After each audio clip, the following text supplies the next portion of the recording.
الرحمن الرحیم الحمد للہ رب العالمین والصلاة والسلام علی اشرف الانبیاء والمرسلین سیدنا و مولانا ابی القاسم محمد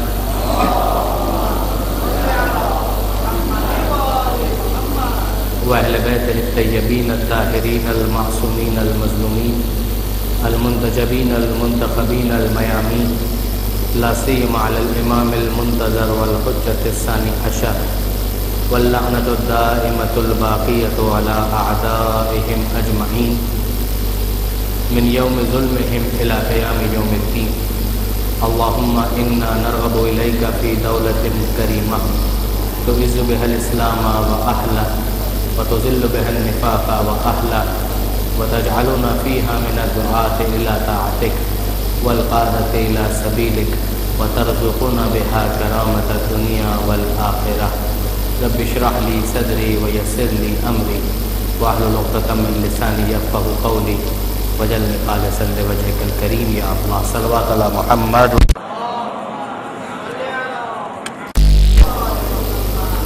أما بعد فقد قال الله سبحانه وتعالى في القرآن الحكيم بسم الله الرحمن الرحيم انظر كيف فضلنا بعضهم على بعض وللآخرة أكبر درجات وأكبر تفضيلا. صلوات على محمد وآل محمد.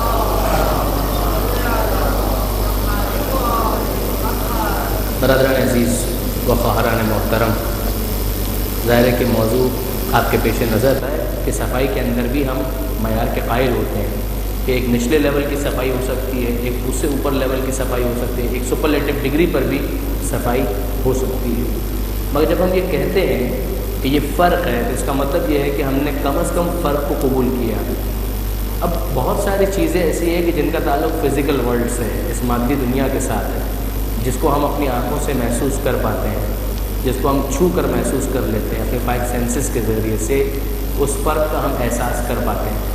لیکن جہاں معنویات کی دنیا ہے وہاں پر بہت سے مقامات ایسے ہیں کہ جہاں پر شاید ہم اپنی ان آنکھوں سے اس فرق کو محسوس نہ کر پائیں. مثلا پروردگار عالم نے اس آیت میں، جسے میں نے سرنامہ کلام میں تلاوت کرنے کا شرف حاصل کیا، اس میں پروردگار عالم ارشاد فرماتا ہے کہ انظر کیف فضلنا بعضهم علی بعض، ذرا دیکھو کہ ہم نے کیسے بعض کو بعض پر فضیلت دی ہے. اب یہ جو پروردگار عالم نے فرمایا کہ ہم نے بعض کو بعض پر فضیلت دی ہے اور پھر دیکھنے کا بھی مطالبہ ہے، تو ظاہر ہے کہ یہ دیکھنا انہی آبجیکٹس کے اندر امکان رکھتا ہے کہ جنہیں ہم محسوس کر سکتے ہوں، جنہیں ہم اپنی آنکھوں سے دیکھ سکتے ہوں. معنویات کی دنیا جو ہے اس میں تو حتماً ہمیں کسی خاص رہنمائی کی ضرورت ہے کہ جہاں پر ہمیں سمجھ میں آ سکے کہ اس میں اور دوسرے میں کیا فرق ہے. مثلا اگر پروردگار عالم کہتا ہے کہ ان اکرمکم عند اللہ اتقاکم، یہ معنویات کی دنیا شروع ہو گئی کہ جہاں خدا فرماتا ہے کہ تم میں خدا کے نزدیک زیادہ عزت والا وہ ہے کہ جس کے پاس تقوی زیادہ ہے. اب یہ معنویات کی دنیا ہے کہ نہیں، سچ بولنا کہنا اچھا ہے چاہے اس کا نقصان بھی ہو جائے. لیکن دنیا دار ایک انسان ہے، وہ یہ کہتا ہے کہ مجھے اس سے کیا فرق پڑتا ہے کہ فطرت کیا کہتی ہے اور دین کیا کہتا ہے. میں اپنے دنیاوی مفاد کے اعتبار سے دیکھتا ہوں تو میرے لیے بہت روشن ہے، میں جھوٹ بول کر ایک چیز کو بیچ دیتا ہوں، فائدہ لے لیتا ہوں. تو معنویات کی جو دنیا ہے خصوصیت کے ساتھ کہ جہاں پر براہ راست فطرت بھی رہنمائی نہ کر رہی ہو. مثلا اگر ہم ماہ رجب کی فضیلت کی بات کرتے ہیں تو مثلا ماہ رجب کی فضیلت ماہ جمادی الثانی پر کیا ہے؟ اس سلسلے میں ہماری فطرت ہمیں کیا رہنمائی دے رہی ہے؟ کوئی رہنمائی فطرت کی طرف سے اس میں نہیں آ سکتی. کیا ہم اپنی آنکھوں سے اس فضیلت کو محسوس کر سکتے ہیں؟ جواب جی. یعنی آپ فرض کیجیے کہ نہ قرآن کی کوئی آیت ہو، نہ پیغمبر اکرم کی کوئی حدیث ہو، نہ معصومین کی کوئی فرامین ہو، ہمارے سامنے حقیقت کھل کر نہیں آ سکتی کہ کیا فضیلت حاصل ہے اس مہینے کو دوسرے مہینوں کے اوپر. اور ماہ رجب کے اوپر یہ موقوف نہیں ہے، منحصر نہیں ہے. اگر آپ ماہ شعبان کی بات کریں تو یہی بات ہے، اگر آپ ماہ رمضان کی بات کریں تو یہی بات ہے، اور ماہ رمضان کے اندر اگر آپ شب قدر کی بات کریں اس میں بھی یہی بات ہے. اس رات میں اور دوسری راتوں میں کیا فرق ہے؟ اور پروردگار عالم جب کہتا ہے کہ انا انزلناہ فی لیلۃ القدر وما ادراک ما لیلۃ القدر، تو یہ کس لیے کہہ رہا ہے خدا کہ تمہیں کیا معلوم ہے شب قدر کیا ہے؟ آنکھوں سے دیکھ کر اگر پتہ چل رہا ہوتا کہ ہر رات مثلاً 8 گھنٹے کی ہے اور یہ رات جو ہے مثلاً 26, 28, 30 گھنٹوں کی ہو تو ہم کچھ محسوس کر سکتے ہیں کہ ہاں رات کچھ لمبی تو ہو گئی، مگر لمبا ہونا ہو جائے تو وہاں پر کوئی بھی عقل مند انسان اس کو فضیلت میں شمار نہیں کرتا، کہتا کہ ٹھیک ہے یہ ہے، اس کی لینتھ زیادہ ہے۔ تو یہ سارے باتیں ہوئے ہیں کہ جن کا تعلق معنویات کے ساتھ ہے، کہ جہاں پر دیکھو یہ مہینہ عام مہینوں جیسا نہیں ہے، شعبان کا مہینہ عام مہینوں جیسا نہیں ہے، رجب کا مہینہ عام مہینوں جیسا نہیں ہے، ماہ رمضان عام مہینوں جیسا نہیں ہے۔ پھر جب اس کے براڈر اس میں ہم دیکھتے ہیں تو ہمیں اندازہ ہوتا ہے کہ پروردگار عالم نے جس طرح سے ظاہری اعتبار سے بہت سارے فرق رکھے ہیں، اسی طرح سے معنوی اعتبار سے بھی بہت ساری تبدیلیاں، بہت سارے فرق رکھے ہوئے ہیں۔ ظاہری اعتبار سے قد میں فرق ہے، رنگ میں فرق ہے کہ جس کے اندر سبزہ اگتا ہے، دوسری وہ زمین ہے کہ جس میں سبزہ نہیں اگتا، فرق ہے۔ ایک وہ زمین ہے کہ جس کے اندر خاص کوئی چاول زیادہ بہتر طریقے سے کاشت ہو سکتے ہیں، دوسری زمین وہ ہے کہ جہاں پر گندم زیادہ بہتر طریقے سے کاشت ہو سکتی ہے۔ ایک وہ زمین ہے کہ جہاں پر آم اگ سکتے ہیں اس آب و ہوا کی وجہ سے، کلائمیٹ کی وجہ سے، اس زمین کی تاثیر کی وجہ سے۔ ایک جگہ وہ ہے کہ جہاں پر نہیں اگ سکتے، خدا نے فرق رکھا۔ جس طرح سے خدا نے یہ فرق رکھا ہے اسی طریقے سے پروردگار عالم نے معنوی اعتبار سے زمانوں میں فرق ہے۔ مثلا سردی کا موسم اور گرمی کا موسم واضح فرق ہے، یہ زمانے کا ظاہری فرق ہے۔ اگر ہم سردی کے موسم کو دیکھیں اس کے اپنے تقاضے ہیں، گرمی کے موسم کو دیکھیں اس کے اپنے تقاضے ہیں، بہار اور خزاں کا جو موسم ہے اس کے اپنے تقاضے ہیں۔ البتہ کراچی کے اندر یہ چار موسم پتہ نہیں کہاں پائے جاتے ہیں۔ مجھے خود یاد ہے اچھی طریقے سے کہ جب پہلی مرتبہ میں نے کلاس میں کبھی یہ پڑھا تھا، ہمارے ٹیچر ہم کو پڑھا رہے تھے، کوئی خاتون ہی تھی، مجھے یاد پڑتا ہے کہ چار موسم ہوتے ہیں۔ تو میں خود سوچا تھا کون سے چار موسم ہوتے ہیں کہ ہم کو تو نظر نہیں آتے یہ چار موسم، گرمی کا، سردی کا، خزاں کا اور بہار کا۔ وہ اس مزاح نگار کی بات زیادہ صحیح لگتی ہے کہ کراچی میں دو ہی موسم ہوتے ہیں، ایک گرمی کا اور ایک بہت زیادہ گرمی کا، تو باقی دوسرے موسم جو ہے وہ دوسرے علاقوں میں ہوتے ہیں، ہمارے یہاں یہی موسم ہوتے ہیں۔ لیکن بہرحال برسات کا موسم ہے، ساون کا موسم ہے، گرمی کا ہے، ٹھنڈ بھی نسبتاً پڑ جاتی ہے کچھ دنوں کے لیے ہی صحیح، مگر یہ موسموں کے اندر تبدیلی ہے۔ تو ہم زمانوں کو خود اپنی آنکھوں سے بھی جو دیکھتے ہیں وہ ایک برابر نہیں دیکھتے، ہم مکان کے اعتبار سے بھی یعنی جگہوں کے اعتبار سے دیکھتے ہیں کہ فرق پڑ جاتا ہے۔ ایک جگہ جو ہے وہ بہت سرسبز شاداب ہے اور دوسری جگہ جو ہے بالکل ریگستان ہے۔ یہ ظاہری فرق ہے کہ جو پروردگار عالم نے زمان و مکان کے اندر بھی رکھا ہوا ہے۔ معنویات کی دنیا اس سے زیادہ وسیع ہے، اس سے زیادہ پھیلی ہوئی ہے، جہاں پر ایک مہینہ دوسرے مہینے سے مختلف ہوتا ہوا نظر آتا ہے، جہاں پر ایک علاقہ دوسرے علاقے سے مختلف ہمیں نظر آتا ہے۔ آپ غور کریں کہ کیا واقعاً معنوی اعتبار سے ہر جگہ برابر ہے؟ خود اپنے وطن میں ہم اگر ایک نماز اپنے گھر میں پڑھ رہے ہیں اور دوسری نماز مسجد میں جا کر پڑھ رہے ہیں، جگہ کا ہی تو فرق ہوا۔ گھر میں نماز پڑھیں اور مسجد میں جا کر نماز پڑھیں تو آپ نے کیا تبدیل کر دیا؟ آپ نے اس جگہ کو تبدیل کر دیا۔ اس جگہ کی تبدیلی کی وجہ سے اس نماز میں کتنا اضافہ ہو گیا، اس کے ویٹیج میں کتنا اضافہ ہو گیا۔ تو یہ زمانہ اور مکان بہت اثر ڈالتا ہے۔ انسان اگر اس اعتبار سے دیکھے کہ ظاہری اعتبار سے مثلا نجف اشرف بہت سخت گرمی ہے، بہت گرمی ہے، قوم المقدسہ بہت گرمی ہے، اتنی گرمی ہے کہ واقعاً وہاں پر جو علماء کرام ابا قبا اور امامہ پہنتے ہیں تو میں ان کی عظمت کا تو بہت زیادہ قائل ہوں، مگر ان کی حالت میں کبھی کبھی ہمدردی ہونے لگتی ہے کہ کس طریقے سے اتنی گرمی کے اندر ابا قبا اور امامہ یہ سب پہنے ہوئے ہیں۔ لیکن آپ غور فرمائیے کہ کیا اس گرمی کی وجہ سے اس کی معنویت میں کچھ کمی آ سکتی ہے؟ ہاں یہ پکنک پوائنٹ نہیں ہے، ہاں یہ ہل اسٹیشن نہیں ہے، لیکن کیا واقعا معنوی اعتبار سے جو اس کی تاثیر ہے کیا اس کے اندر اس کی وجہ سے کوئی کمی آ سکتی ہے؟ حج کرنے کے لیے انسان مکہ جاتا ہے تو مکہ جو ہے وہ جگہ ہی کی تو تبدیلی ہے۔ خانہ کعبہ کے پاس جا کر آپ نے طواف کرنا شروع کر دیا، وہ یہاں پر ہم کیوں نہیں کر سکتے؟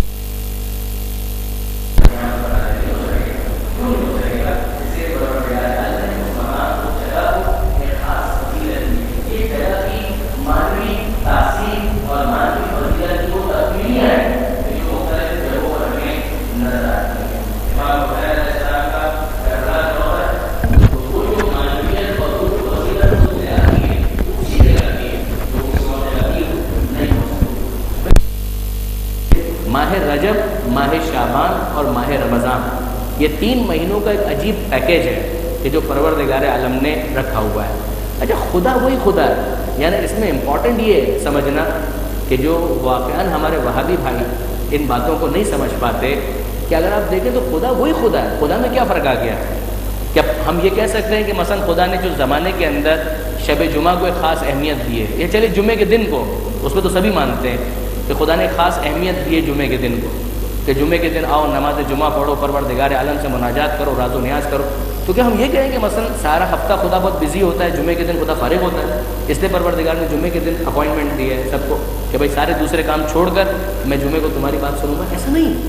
خدا وہی خدا ہے، لیکن پروردگار عالم نے ہفتے کے دنوں میں ایک دن کا انتخاب کیا. گویا اسی وسیلے کا انتخاب جس سے پروردگار عالم اپنے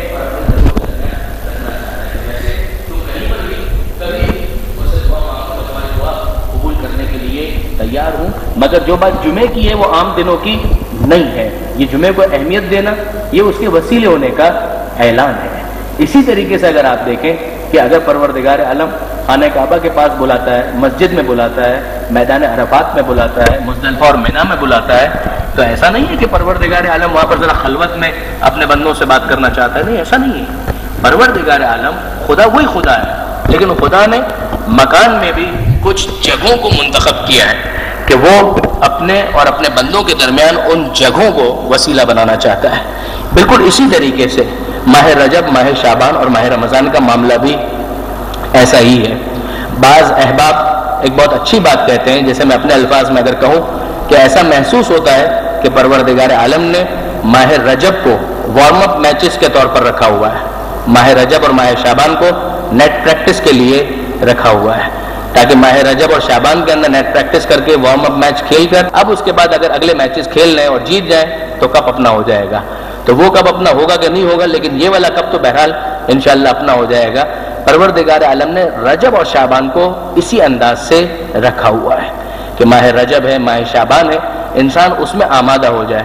کہ جس طریقے سے اب پچھلے جیسے جو مہینے گزرتے ہیں، جیسے ماہ رمضان گزرا، اس کے بعد وہ جو عبادت کا لیول ہوتا ہے رمضان کے مہینے میں وہ پھر نیچے آنا شروع ہوتا ہے. تو اس کے بعد شوال ذیقات جاتا ہے. جو افراد حج پر چلے گئے وہ تو پھر چارج ہو کر آ گئے، لیکن پھر افراد جو دوسرے ہیں میجورٹی وہ سب تو نہیں جا پاتے. کہ محرم ہے، سفر ہے، کچھ ایکٹیویٹیز بھی پھر تھوڑا سا نیچے ہونے لگے. تو اب اس کے بعد کہ ماہ رمضان پھر سے آنے والا ہے، تو اس کے لیے ماہ رجب کے اندر ایک نیٹ پریکٹس سیشن پروردگار عالم نے رکھا ہے. اور صحیح معنوں میں کوالیفائنگ یعنی کیپیسٹی جس کے پاس ہوتی ہے وہ اپنے آپ کو پروف اسی کے اندر کرتا ہے. یعنی ماہ رجب اور ماہ شعبان میں اسے پروف کرنا پڑے گا کہ وہ کتنا سیریس ہے ماہ رمضان کا میچ کھیلنے کے لیے، کہ ماہ رمضان کے بارے میں وہ کتنا حساس ہے، وہ کتنا سنجیدہ ہے. وہ اسے ثابت کرنا پڑے گا ماہ رجب اور پھر باقی ماہ شعبان میں، تاکہ وہ ذہنی طور پر آمادہ ہو جائے اور پھر اس کے بعد اگلے مراحل اس کے لیے بہت آسان ہو جائیں. درود بھیجے محمد و آل محمد پر.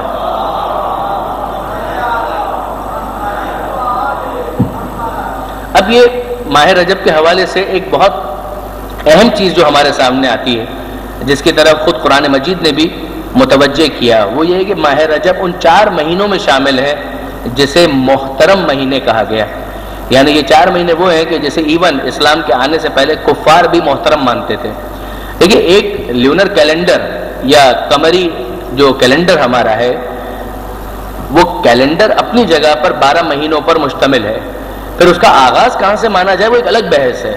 مثلا عام الفیل مانا جائے یا بعثت کے حوالے سے کاؤنٹ کیا جائے یا ہجرت کے حوالے سے کاؤنٹ کیا جائے، وہ ایک الگ بحث ہے. لیکن جو 12 مہینے ہیں وہ 12 مہینے ہیں. تو وہ پہلے بھی 12 مہینے تھے. جس زمانے میں پیغمبر اکرم نے ابھی اعلان رسالت نہیں کیا تھا، اس وقت بھی یہ محرم، صفر، ربیع الاول، ربیع الثانی الی ذی الحج، اسی طریقے سے ان 12 مہینوں کو کاؤنٹ کیا جاتا تھا. اور اس میں بھی 4 مہینوں کو محترم مانا جاتا تھا کہ یہ 4 مہینے محترم ہیں. ان 4 مہینوں میں ایون ماہ رمضان شامل نہیں ہے. ماہ رمضان اپنی تمام تر عظمتوں کے باوجود، اپنی تمام تر جلالتوں کے باوجود، مگر ماہ رمضان اس میں شامل نہیں ہے. اس میں ماہ رجب شامل ہے. ماہ رجب، ماہ ذی قعدہ، ماہ ذی الحجہ اور ماہ محرم، کہ یہ 4 مہینے وہ ہیں کہ جنہیں محترم مہینے مانا گیا.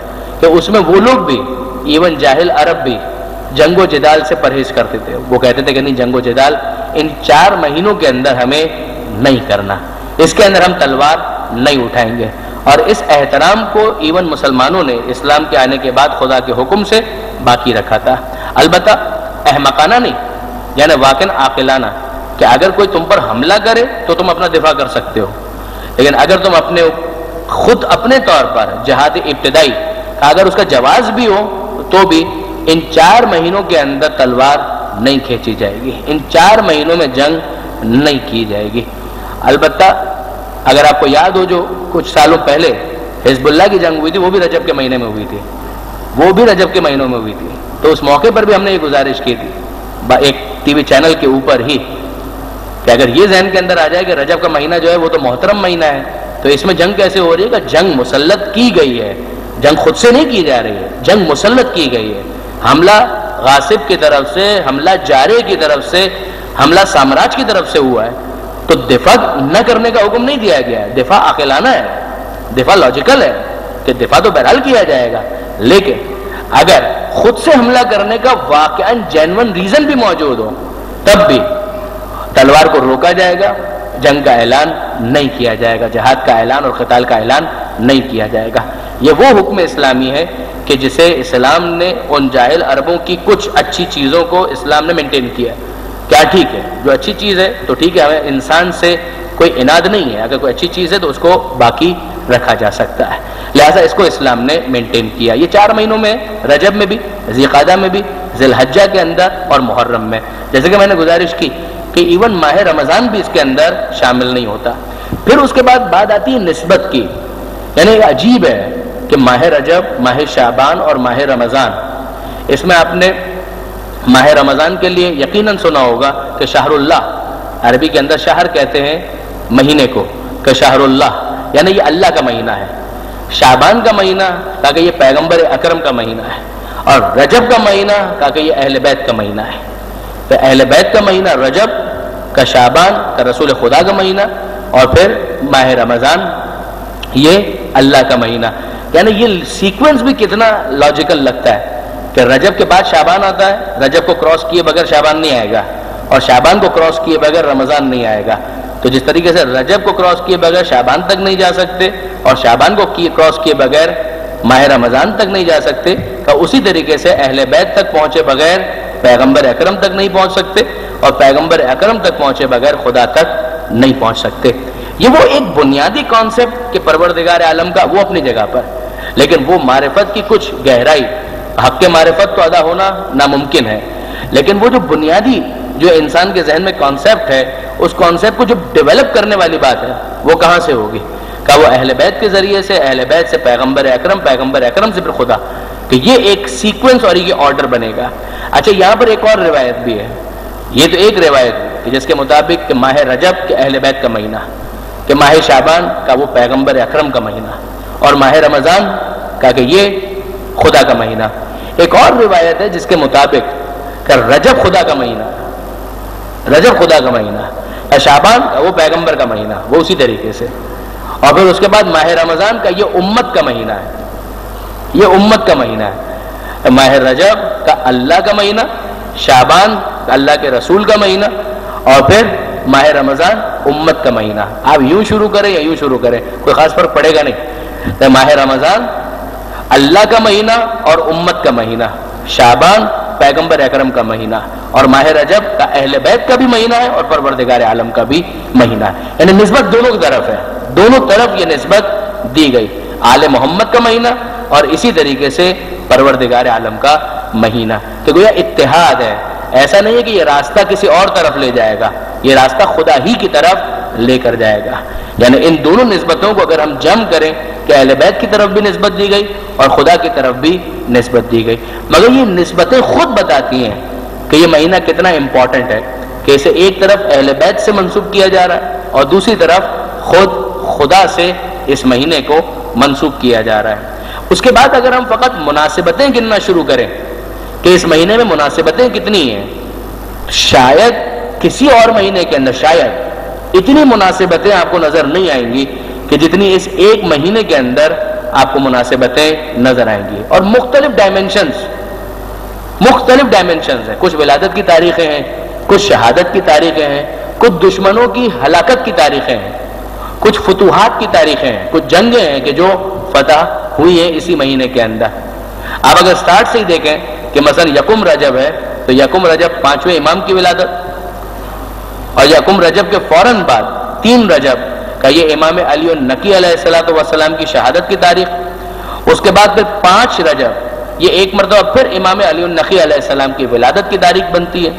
پھر 10 رجب کا یہ امام محمد تقی جواد علیہ السلام کی ولادت. پھر 13 رجب مولا کائنات امیر المومنین امام المتقین علی ابن ابی طالب علیہ السلام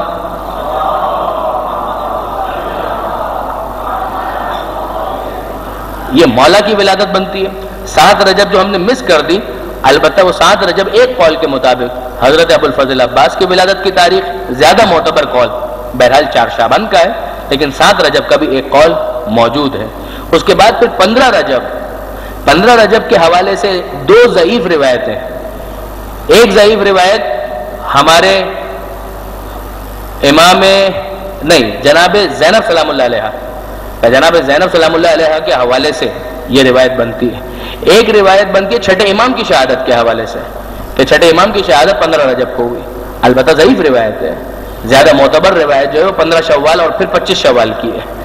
لیکن 15 شوال ہو یا 25 شوال، رجب کے مہینے کے اندر بھی ایک نسبت چھٹے امام کی شہادت کی موجود ہے، وہ 15 رجب کی. پھر اس کے بعد 15 رجب ہی کو تحویل قبلہ 2 ہجری میں جو قبلہ تبدیل ہوا ہے تو وہ کس تاریخ کو؟ 15 رجب کی تاریخ تھی جب بیت المقدس سے خانہ کعبہ کی طرف مسلمانوں کے رخ کو پھیرا گیا اور یہ کہا گیا کہ اب سے خانہ کعبہ تمہارا قبلہ قرار پایا، جہاں بھی ہو اپنا رخ مسجد الحرام کی طرف کر لو، وجوہکم شطر المسجد الحرام. تو وہ جو واقعہ پیش آیا کہ وہ بھی ماہ رجب کے اندر پیش آیا 15 رجب کو. اور پھر 15 رجب ہی کو دیکھیے مولا کائنات اور جناب سیدہ سلام اللہ علیہما ان دونوں کا جو نکاح ہے، درود بھیجے محمد و آل محمد کا. یہ تو ذی الحج کی ابتدا میں، لیکن جو رخصتی ہے اس میں گیپ ہے، نکاح اور رخصتی کے درمیان گیپ ہے. جس طریقے سے ہوتا ہے کہ نکاح کے بعد تھوڑا گیپ اور اس کے بعد رخصتی ہو، یہ خود مولا کائنات اور جناب سیدہ کی شادی میں بھی اسی طریقے سے ہوا. نکاح ہوا اور نکاح کے بعد پھر گیپ اور گیپ کے بعد پھر رخصتی ہے. تو یہ ذی الحجہ کے اندر نکاح ہوا اور پھر 15 رجب کو رخصتی ہوئی جناب سیدہ کی پیغمبر اکرم کے گھر سے مولا کائنات کے گھر کی طرف. پھر اس کے بعد 21 اور 22 رجب یہ 2 تاریخیں وہ ہیں کہ جن میں بعد کے بہت سے بڑے بڑے نام، وہ خیبر کے میدان میں جو بھاگ کر آنے کا واقعہ ہے کہ فتح نہیں کر پائے اور ہزیمت اٹھانی پڑی، وہ 21 اور 22 رجب 7 ہجری یہ بھی رجب ہی کے مہینے کے اندر ہوا. اور اس کے بعد 23 رجب کو پیغمبر اکرم نے یہ اعلان کیا لَأُوتِيَنَّ الرَّایَةَ غَدًا رَجُلًا كَرَّارًا غَیْرَ فَرَّارٍ کہ کل میں علم اس کو دوں گا جو مرد ہوگا، رجل ہوگا، کرار ہوگا، فرار نہیں ہوگا، فرار اختیار کرنے والا نہیں ہوگا. یحب اللہ ورسولہ ویحبہ اللہ ورسولہ، وہ اللہ اور اس کے رسول سے محبت کرتا ہوگا، اللہ اور اس کے رسول اس سے محبت کرتے ہوں گے، اور اس وقت تک پلٹ کر نہیں آئے گا جب تک فتح مند نہ ہو جائے. تو یہ واقعہ پیش آیا 23 رجب کو اور پیغمبر اکرم نے یہ اعلان کیا کہ کل میں علم اس کو دوں گا. 24 رجب کو پیغمبر اکرم نے علم مولا کائنات کو دیا اور 24 رجب 7 ہجری کو خیبر کو فتح کیا گیا. تو یہ بھی واقعہ جو 7 ہجری کا ہے مگر مہینہ رجب ہی کا قرار پاتا ہے.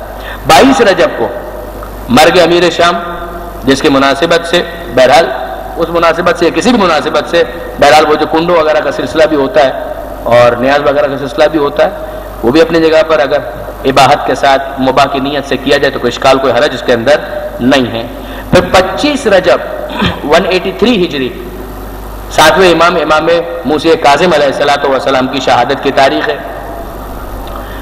ہارون رشید کے زہر کے اثر سے ہمارے 7ویں امام کی شہادت ہوئی. پھر 26 رجب 10 بعثت کے 10ویں سال ایک قول کے مطابق حضرت ابو طالب کی شہادت وفات، شیب ابی طالب میں جو 3 سال گزارے ہیں اور ویسے ہی بڑھاپا اور سن اتنا زیادہ ہو چکا، تو اسلام کے اس محسن عظیم کی تاریخ وفات بھی ایک قول کے مطابق، البتہ اس میں روایتوں کا اختلاف ہے، البتہ ایک قول کے مطابق 26 رجب کو حضرت ابو طالب کی وفات ہوئی.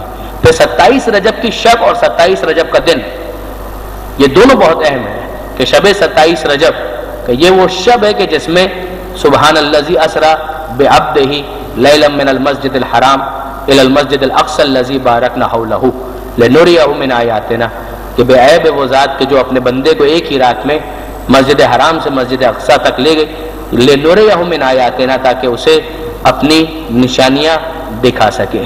یہ معراج کا واقعہ ایک قول قوی کے مطابق کہ شب 27 رجب یہ واقعہ پیش آیا، اور پھر 27 رجب کا دن غار حرا میں پیغمبر اکرم پر وحی اول کا نزول کہ اقرأ بسم ربک الذی خلق خلق الانسان من علق اقرأ وربک الاکرم الذی علم بالقلم علم الانسان ما لم یعلم۔ تو یہ جو پہلی 5 آیتیں نازل ہوئی، بعثت کا آغاز ہوا، اعلان رسالت ہوا، یہ 27 رجب کے دن یہ واقعہ پیش آیا جب پیغمبر اکرم 40 سال کے ہو چکے تھے۔ اعلان رسالت، ورنہ نبی اور نبوت تو کنت نبیا وآدم بین الماء والطین، کہ میں اس وقت بھی نبی تھا جب آدم مٹی اور پانی کے درمیان تھے۔ 28 رجب اس اعتبار سے بہت اہم تاریخ ہے کہ یہ وہ تاریخ ہے جب آل محمد کا قافلہ مدینہ منورہ سے نکلا اور بالآخر کربلا پہنچ کر جام شہادت نوش کیا۔ مکہ معظمہ میں رکے، پھر مکہ معظمہ سے کوفہ کی طرف متوجہ ہوئے اور راستے میں کربلا پہنچے، اور کربلا میں وہ سانحہ عظیم پیش آیا۔ اسی مہینے کے اندر بعض اور امپورٹنٹ تاریخیں بھی بتائی گئی ہیں، البتہ چونکہ بہت زیادہ تحقیقی مواد نہیں تھا لہذا میں اس کو کوٹ نہیں کر رہا، لیکن ایک شخصیت کے بارے میں تو تقریباً یقین جیسا ہے کہ وہ اسی مہینے میں پیدا ہوئے، البتہ ان کی بھی تاریخ نہیں معلوم، لیکن مہینہ رجب کا تھا، اور وہ جناب علی اصغر علیہ السلام جو کربلا کے ننھے شہید کا، ان کی ولادت بھی ماہ رجب ہی کے اندر ہوئی 60 ہجری میں، اس لیے کہ جب کربلا پہنچے تو 6 مہینے کے تھے، ماہ رجب میں جب یہ قافلہ چل رہا تھا تو اس وقت چند دنوں کے تھے۔ تو اس اعتبار سے اگر آپ دیکھیں تو اندازہ ہوتا ہے کہ کتنا زیادہ مناسبتوں کا اہتمام ہے اس ایک مہینے کے اندر، ماہ رجب کے اندر، یعنی بہت زیادہ مناسبتیں اس مہینے کے اندر، ولادتیں آپ کو اس میں ملیں گی بے شمار معصومین کی، شہادتیں بھی 2-3 آپ کو ملیں گی اس مہینے کے اندر۔ اسی طریقے سے تحویل قبلہ اور دوسرے واقعات اور خیبر کی فتح وغیرہ یہ سب بھی اس مہینے کے اندر ہوا۔ اس اعتبار سے واقعاً بڑی مرکزی اہمیت کا مہینہ بن جاتا ہے ماہ رجب۔ اب اس کے بعد ہم تھوڑا سا مفاتیح الجنان کی طرف بڑھیں اور دیکھیں کہ شیخ عباس قمی جو روایت نقل کرتے ہیں اس کے اندر معصومین نے اس مہینے کے حوالے سے کیا کچھ بیان کیا ہے۔ درود بھیجیے محمد و آل محمد پر۔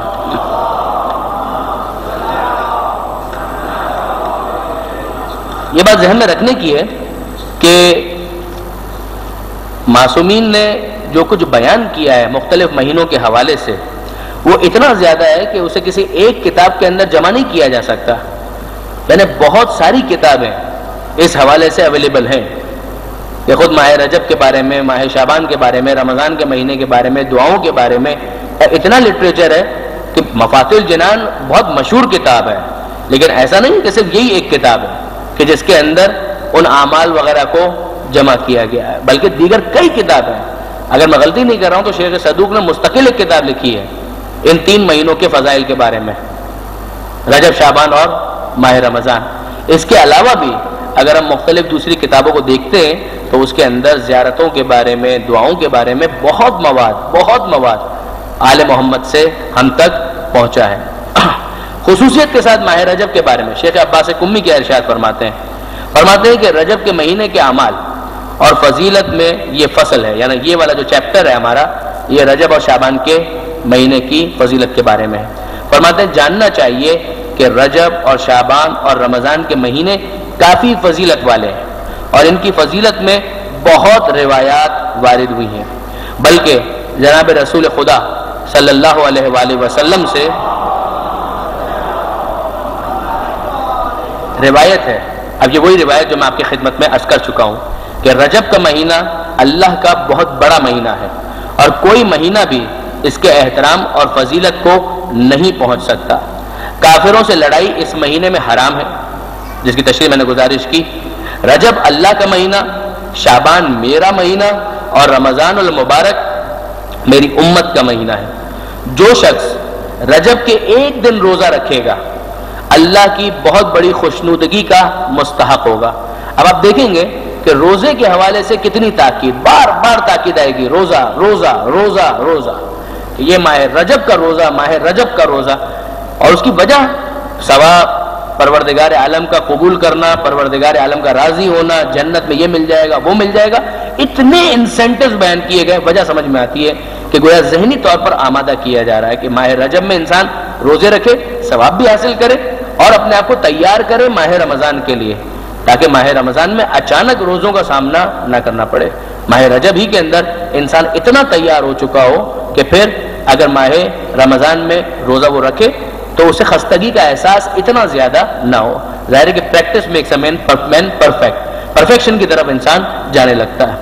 فرماتے ہیں رجب کے ایک دن جو بھی روزہ رکھے گا وہ اللہ کی بہت بڑی خوشنودگی کا مستحق ہوگا اور اللہ کا غضب اس سے دور ہوگا اور جہنم کے دروازوں میں سے ایک دروازہ اس پر بند کر دیا جائے گا. 7ویں امام کی روایت کہ جو شخص رجب میں سے ایک دن روزہ رکھ لے تو اس سے جہنم کی آگ 1 سال کے رستے کے اندازے کے برابر دور ہو جائے گی. اور جو شخص 3 دن روزہ رکھ لے ماہ رجب میں تو اس پر جنت واجب ہو جائے گی. پیغمبر اکرم فرماتے ہیں کہ جنت میں ایک نہر کا نام ہے رجب. رجب جنت میں ایک نہر کا نام ہے جو دودھ سے زیادہ سفید اور شہد سے زیادہ شیریں ہے. جو شخص اس کے ایک دن میں روزہ رکھے تو وہ ضرور اس نہر سے پانی پیے گا. یعنی ماہ رجب میں روزہ رکھو، نہر رجب سے استفادہ کرو. یہ ایک طرح سے مارکیٹنگ والا انداز ہے. آپ اگر ایمانداری کی بات دیکھیں کہ پروردگار عالم اگر وہ ایڈورٹائزمنٹ کیمپین جس طریقے سے چلتی ہے کہ کیا آپ چاہتے ہیں کہ جنت کی نہر رجب سے استفادہ کریں، اس سے آپ پانی پینا چاہتے ہیں؟ اگر آپ پینا چاہتے ہیں تو بسم اللہ، یہ ماہ رجب آ گیا، اس کا روزہ رکھیے، وہاں پر آپ کو پاس دے دیا جائے گا، دکھا کر آپ پانی پی سکتے ہیں. پاس بھی دکھانے کی ضرورت نہیں ہے، ملائکہ کے پاس تو سب چیزیں کمپیوٹرائز، جب ہمارے پاس ہو سکتی ہیں تو وہاں پر سب چیزیں بالکل فیڈڈ موجود ہیں، کسی قسم کی الگ سے پاس کی ضرورت بھی نہیں ہے. البتہ یہ ہے اپنی جگہ پر، یہ تو بات یعنی تھوڑا سا عذرائے مزاح آ گئی، ورنہ بعض روایتوں کے اندر ہے کہ جب تک مولا کائنات کی طرف سے کسی کے پاس جواز موجود نہ ہو، جواز یعنی پاسپورٹ، جس کو آج بھی عرب کہتے ہیں جواز السفر، یعنی سفر کا جواز یعنی پاسپورٹ کا، وہ نہ ہو تو اسے جنت میں داخلہ نہیں مل پائے گا. تو وہ ایک دوسرا ایک اینگل ہے جو ہمارے سامنے آتا ہے. فرماتے ہیں کہ یہ ایک نہر کا نام ہے جو دودھ سے زیادہ سفید اور شہد سے زیادہ شیریں ہے. جو شخص اس کے ایک دن میں روزہ رکھے تو وہ ضرور اس نہر سے پانی پیے گا. 6 امام فرماتے ہیں کہ پیغمبر اکرم نے کہا کہ رجب کا مہینہ میری امت کے لیے استغفار کا مہینہ ہے. اس مہینے میں بہت زیادہ گناہوں سے معافی مانگو کیونکہ خداوند بخشنے والا مہربان ہے. اور رجب کو اصب بھی کہتے ہیں کیونکہ اللہ کی رحمت اس مہینے میں میری امت پر زیادہ برستی ہے. اس کو بعض علماء نے سمجھاتے ہوئے یہ ارشاد فرمایا کہ جس طریقے سے ایک تو ہوتا ہے کہ کبھی آپ ڈراپر کے ذریعے سے پانی ڈالیں تو 1 قطرہ 2 قطرہ 3 قطرہ 5 قطرے 10 قطرے 15 قطرے اس طریقے سے گرے گا. اور ایک یہ ہے کہ نہیں، آپ اوپر سے بالٹی کو انڈیل دیں تو وہ ایک دم موسلا دھار جو بارش ہوتی ہے کہ وہ یہ اس میں ڈرزل کے اندر یا کیا اس کو کہتے ہیں، میں اگر بھول رہا ہوں لفظ اس کے لیے، بوندا باندی، ایک بوندا باندی والی کیفیت ہوتی ہے اور ایک موسلا دھار بارش ہوتی ہے. کہ عام مہینوں میں بھی پروردگار عالم کی رحمت برستی ہے، مگر وہ پروردگار عالم کی رحمت اگر بوندا باندی کے انداز میں برستی ہے تو رجب کے مہینے میں موسلا دھار بارش کی صورت میں برستی ہے کہ جس کے بعد یعنی ہر طرف جل تھل ہو جائے کہ وہ والی کیفیت پیدا ہو جاتی ہے. فرماتے ہیں کہ اس میں میری امت پر رحمت بہت زیادہ برستی ہے. تم بہت زیادہ اس مہینے میں یہ پڑھا کرو کیا کہ استغفر اللہ واسألہ التوبہ، کہ یہ تو پہلا عمل جو اسی روایت کے اندر معصوم نے ارشاد فرمایا، استغفر اللہ واسألہ التوبہ، کہ میں اللہ سے استغفار کرتا ہوں اور اس سے توبہ کا سوال کرتا ہوں کہ مالک میں تیری بارگاہ میں پلٹ کر آنا چاہتا ہوں. توبہ یعنی پلٹ کر آنا، کہ مالک میں تیرا بننا چاہتا ہوں اور میں تجھ سے استغفار کرتا ہوں. تو جملہ بہت سادہ ہے کہ یہ جملہ گویا ایک طرح سے مسلسل تکرار والا جملہ بن جائے، استغفر اللہ واسألہ التوبہ، یہ والا جملہ کا بہت زیادہ یہ کہا کرو.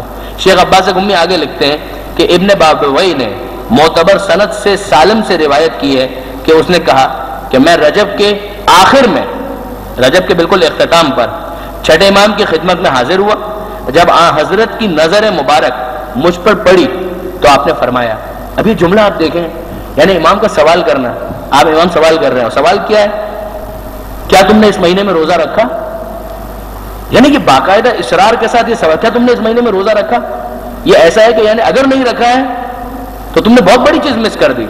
اگر نہ بھی کہتے امام تو سمجھ میں آ رہی تھی بات. یعنی وہ کہ کہیں بہت بڑا میلہ لگا ہو، 80-90% کوئی ڈسکاؤنٹ مل رہا ہو، 100 روپے کی چیز 10 روپے مل رہی ہو، اور آپ کو اپنا کوئی دوست نظر آئے اور آپ اس کو کہیں ارے بھائی تم وہاں گئے تھے، یا اس کو مس تو نہیں کر دیا تم نے؟ وہ والا جو انداز ہوتا ہے وہ انداز یہاں پر نظر آ رہا ہے. امام فرماتے ہیں کہ کیا تم نے اس مہینے میں روزہ رکھا؟ میں نے کہا نہ، قسم خدا کی اے فرزند رسول میں نے روزہ نہیں رکھا. امام نے فرمایا کہ تجھ سے اتنا ثواب مس ہو گیا ہے، اتنا ثواب تو نے کھو دیا ہے کہ جس کا اندازہ سوائے ذات خدا کے اور کوئی نہیں جانتا. یعنی کوئی فرشتہ بھی اس کا حساب نہیں رکھ سکتا کہ تو نے کتنا ثواب مس کر دیا. کیونکہ یہ وہ مہینہ ہے کہ جسے خدا نے دوسرے مہینوں پر فضیلت دی ہے اور اس کے احترام کو بہت بڑا قرار دیا ہے، اور اس میں روزے رکھنے والے کا احترام اپنے اوپر فرض کر دیا ہے. یہ جملہ بڑا امپورٹنٹ ہے. امام فرماتے ہیں روزہ رکھنے والے کا احترام اپنے اوپر فرض کر دیا ہے. دیکھیں ایک تو دے دینا، تو آپ بھی مثلا کتا ہے، کتے کے سامنے اگر ہڈی ڈال دیں یا گوشت ڈال دیں تو وہ بھی آپ نے دے دیا، مگر اس کو احترام نہیں کہتے، اس کو احترام نہیں کہتے. کوئی آپ کے گھر پر آیا کرے معاف کرو بابا دیتے ہیں نا، تھوڑی دیر بیٹھ جاؤ، پھر تھوڑی دیر کے بعد آپ نے کچھ دے تو دیا، مگر اس کو احترام تو نہیں کہتے. ایک پروردگار عالم ہے، کیا ٹھیک ہے تم مجھے قبول نہیں ہو مگر ٹھیک ہے تم کو دے دیتے ہیں. اور ایک ہے کہ نہیں، پروردگار عالم کی طرف سے احترام انسان کو حاصل ہو جائے، یہ بہت بڑی بات ہے کہ خدا ریسپیکٹ کرنے لگے، خدا کی طرف سے عزت مل جائے کسی انسان کو. امام فرماتے ہیں کہ اگر اس مہینے میں کوئی روزہ رکھتا ہے تو پروردگار عالم اس کا احترام اپنے اوپر فرض قرار دیتا ہے. میں نے عرض کی اب ظاہر ہے کہ وہ بیچارہ جب سنتا ہے کہ ماہ رجب تو اب اینڈ پر آ گیا، 20-25 رجب مثلاً ہو چکی ہے اور ختم ہونے والا ہے ماہ رجب، تو اس نے کہا کہ اب میں یہ جو 3-4 دن جو بچے ہیں اس میں کچھ روزہ رکھ کے کچھ کمپنسیشن ہو سکتا ہے. تو اسے سوال کیا کہ اے فرزند رسول اگر میں ان باقی ماندہ دنوں میں روزہ رکھ لوں تو اس میں روزہ داروں کے بعض ثواب پر فائز ہو جاؤں گا؟ یعنی پورا نہیں بھی ملے گا تو تھوڑا بہت کچھ ملے گا کہ نہیں ملے گا؟ تو آپ نے فرمایا کہ اے سالم، جو شخص اس کے آخر میں، یعنی دیکھیے اب تک جملے سے اندازہ یہ ہو رہا ہے کہ اب تک اگر تم نے روزہ نہیں رکھا بہت کچھ مس کر دیا. اب امام آخر رجب کی بات کرتے ہیں، فرماتے ہیں کہ جو آخر میں رجب کے اختتام پر ایک دن روزہ رکھے، خدا اسے سکرات موت کی سختی اور موت کے بعد والے خوف، قبر کے عذاب سے محفوظ رکھے گا. اور جو شخص اس کے آخر سے 2 دن روزہ رکھے، لاسٹ اینڈ سیکنڈ لاسٹ، تو پل صراط سے آسانی سے گزر جائے گا. اور جو شخص اس کے آخر میں سے 3 دن روزہ رکھے تو وہ قیامت کے بہت بڑے خوف اور اس دن کی سختی اور ڈر سے محفوظ رہے گا، اور اسے جہنم سے براعت عطا ہوگی، یعنی جہنم سے نجات مل جائے گی. پھر اس کے بعد مزید دیگر کچھ باتیں ہیں جو شیخ عباس گمی نے ارشاد فرمائی ہے. اب اس کے بعد ظاہر ہے کہ جب روزے کی اتنی تاکید ہے تو انسان کا دل چاہتا ہے کہ ہاں واقعاً ماہ رجب میں روزہ رکھیں. یعنی اس کا آغاز ہو جاتا ہے پہلی رجب سے ہی، یعنی الگ الگ تاکید کے ساتھ. مثلا حضرت نوح علیہ السلام کے بارے میں ابھی آتے ہوئے گھر سے ثواب الاعمال اور عقاب جو شیخ صدوق کی بہت مشہور کتاب ہے، اس کا اردو ترجمہ بھی ہوا، اس کے اندر اگر آپ دیکھیں رجب کے روزوں کے حوالے سے جو کچھ روایتیں شیخ نے لکھی ہیں، اس کے اندر ایک روایت یہ بھی ہے کہ حضرت نوح علیہ السلام نے جب وہ کشتی میں سوار ہو رہے تھے، کشتی چلنے والی تھی، تو رجب کا مہینہ تھا اور پہلی رجب کی تاریخ ہے، تو اس میں حضرت نوح علیہ السلام نے جتنے افراد سوار تھے ان سب سے کہا کہ آج روزہ رکھو. اور پھر امام کا یہ قول کہ آج اگر کسی نے روزہ رکھا تو خدا اس کے اور جہنم کے درمیان 1 سال کی مسافت کے برابر فرق ڈال دیتا ہے. تو بہت تاکید کہ ماہ رجب کا روزہ. اب جب اتنی تاکید ہم سنتے ہیں کہ ماہ رجب میں روزہ رکھنا ہے تو پھر ظاہر ہے کہ انسان میں جوش پیدا ہوتا ہے. مجھے خود یاد ہے میں نے پہلی مرتبہ کب یہ ساری فضیلت سنی تھی، حضرت مولانا صادق حسن صاحب سے، جب انجمن خدام القرآن کے اندر تو تقریباً جتنی بھی اہم چیزیں ہیں ان کی طرف سب سے پہلے تو شاید انہوں نے متوجہ کیا اپنے دروس کے اندر. اور کون سا ایسا موضوع ہے کہ جس پر اس مرد بزرگ نے بیان نہیں کیا اور کچھ نہ کچھ ہدایت اور رہنمائی نہیں فرمائی ہے. واقعاً پروردگار عالم ان کو ہمیشہ سلامت رکھے. تو انہوں نے اس کو بیان کیا تھا اور ساری چیزیں. لیکن جب ہم مثلا توجہ کرتے ہیں کہ ہم ماہ رجب کے روزے، ماہ رجب کے روزوں کی فضیلت، یہ ساری چیزیں، تو اس کے بعد ایک دم دل چاہتا ہے کہ ہاں ٹھیک ہے یار، ایسا کرتے ہیں کہ ماہ رجب کے 30 روزے رکھ لیتے ہیں. مگر اس وقت ہمارے سامنے ایک مسئلہ شرعی آ جاتا ہے. اور وہ مسئلہ شرعی کیا آتا ہے؟ وہ مسئلہ شرعی آتا ہے کہ اگر کسی کے اوپر قضا روزے ہیں تو وہ مستحب روزے نہیں رکھ سکتا. اگر آپ کے اوپر کوئی ادھار ہے تو آپ پہلے ادھار چکائیے، اس کے بعد پھر دوسرا کوئی معاملہ ہو سکے گا. یہ تو نہیں ہو سکتا نا کہ ادھار آپ کے اوپر ہے اور آپ خواہ کے دوسری چیزوں کے اندر پڑ جائیں. نماز میں ایسا نہیں ہے. اگر نماز قضا بھی ہو تو مستحب نماز پڑھی جا سکتی ہے، لیکن روزوں میں ایسا معاملہ نہیں ہے. روزوں میں فقہا کا متفقہ فیصلہ ہے کہ اگر کسی کے اوپر قضا روزے ہیں تو اس کی ذمہ داری یہ ہے کہ پہلے وہ اپنے قضا روزوں کو پورا کرے، اس کے بعد پھر مستحب روزے رکھ سکتا ہے.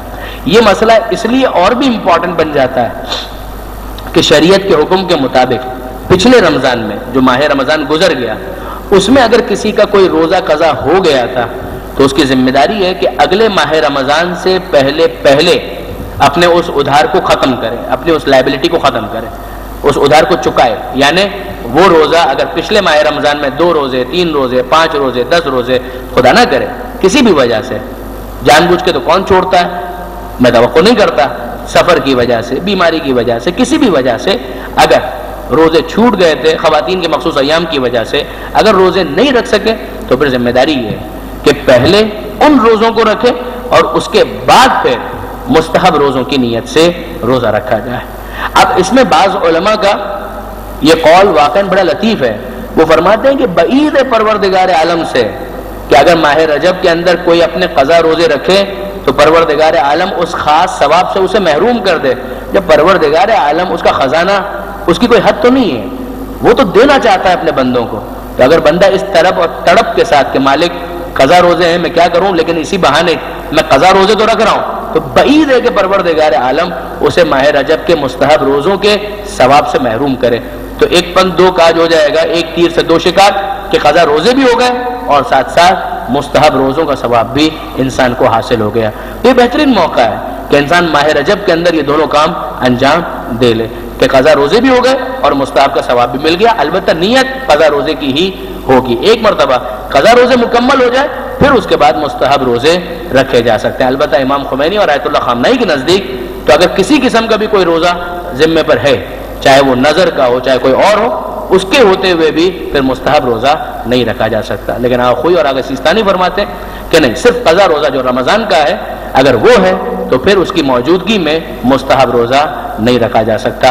دوسرے روزے اگر ہیں تو پھر مستحب روزہ رکھا جا سکتا ہے، اشکال نہیں ہے. تو یہ ایک بات ہو گئی اس مسئلہ شرعی کے حوالے سے. اور اس کے ساتھ ہی آج کی گفتگو ہم مکمل کرتے ہیں. کل انشاءاللہ مزید ماہ رجب اور ماہ رجب کے اعمال کے حوالے سے گفتگو ہوگی. یہ میرے خیال میں ایک بکلیٹ ٹائپ کا تقسیم کیا جا رہا ہے جس کے اندر ماہ رجب کے کچھ اعمال درج کیے گئے ہیں. زیادہ تر یہ مفاتیح الجنان ہی سے لیے گئے اور اچھی کوشش ہے. 6-7 صفحے کے اندر ہے. کئی مرتبہ ایسا ہوتا ہے کہ مفاتیح کو ہولڈ کرنا تھوڑا سا بھاری لگتا ہے، لیکن یہ اگر جیب میں بھی ہو تو اگر آپ آفس میں ہیں، کہیں بھی ہے، کوئی ٹائم ملتا ہے، بس میں جا رہے ہیں، گاڑی میں جا رہے ہیں، نہیں گاڑی میں جا رہے ہیں اور ڈرائیو کر رہے ہیں تو مت پڑھیے گا، لیکن اگر کوئی اور ڈرائیو کر رہا ہے اور آپ کے لیے موقع ہو تو آپ اس کا مطالعہ کر سکتے ہیں. ویسے ہی بیٹھے ہوئے کسی کا انتظار کر رہے ہیں، جیب میں یہ پرچہ نکالا کہ ماہ رجب کے کچھ اعمال اس کے اندر لکھے ہوئے ہیں تو اسے اس کے اندر پڑھا جا سکتا ہے. جی آج نہیں دے رہے، یہ آج نہیں دے رہے، آپ کو کل دیں گے انشاءاللہ. صحیح.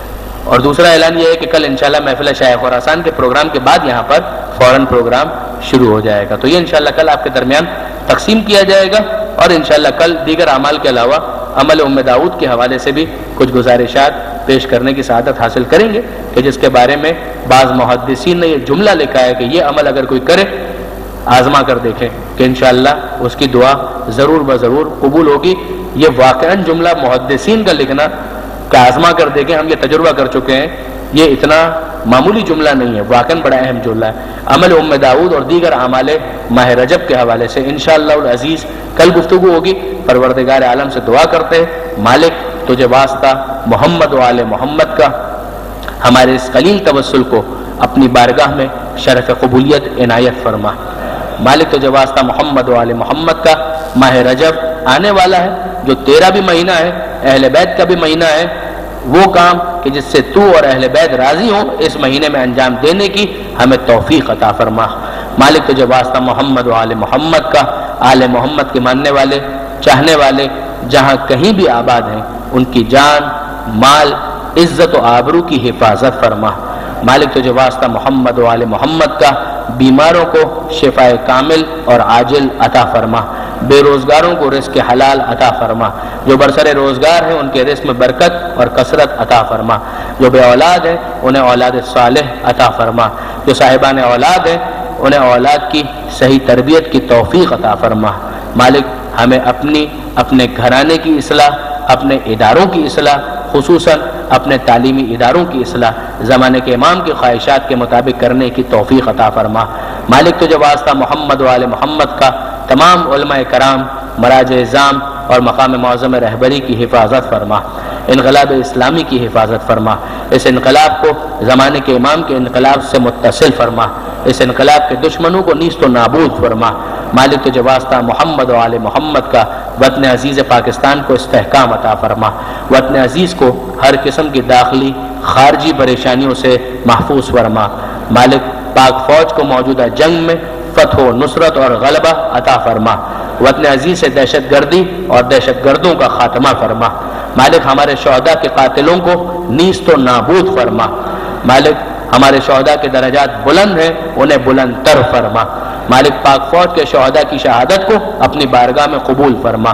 مالک تجھے واسطہ محمد و آل محمد کا ظالموں اور ظلم کے خاتمے کے لیے امام زمانہ کے ظہور میں تعجیل فرما، ہمیں ان کے آوان و انصار میں شمار فرما۔ ربنا تقبل منا انک انت السمیع العلیم وتب علینا انک انت التواب الرحیم۔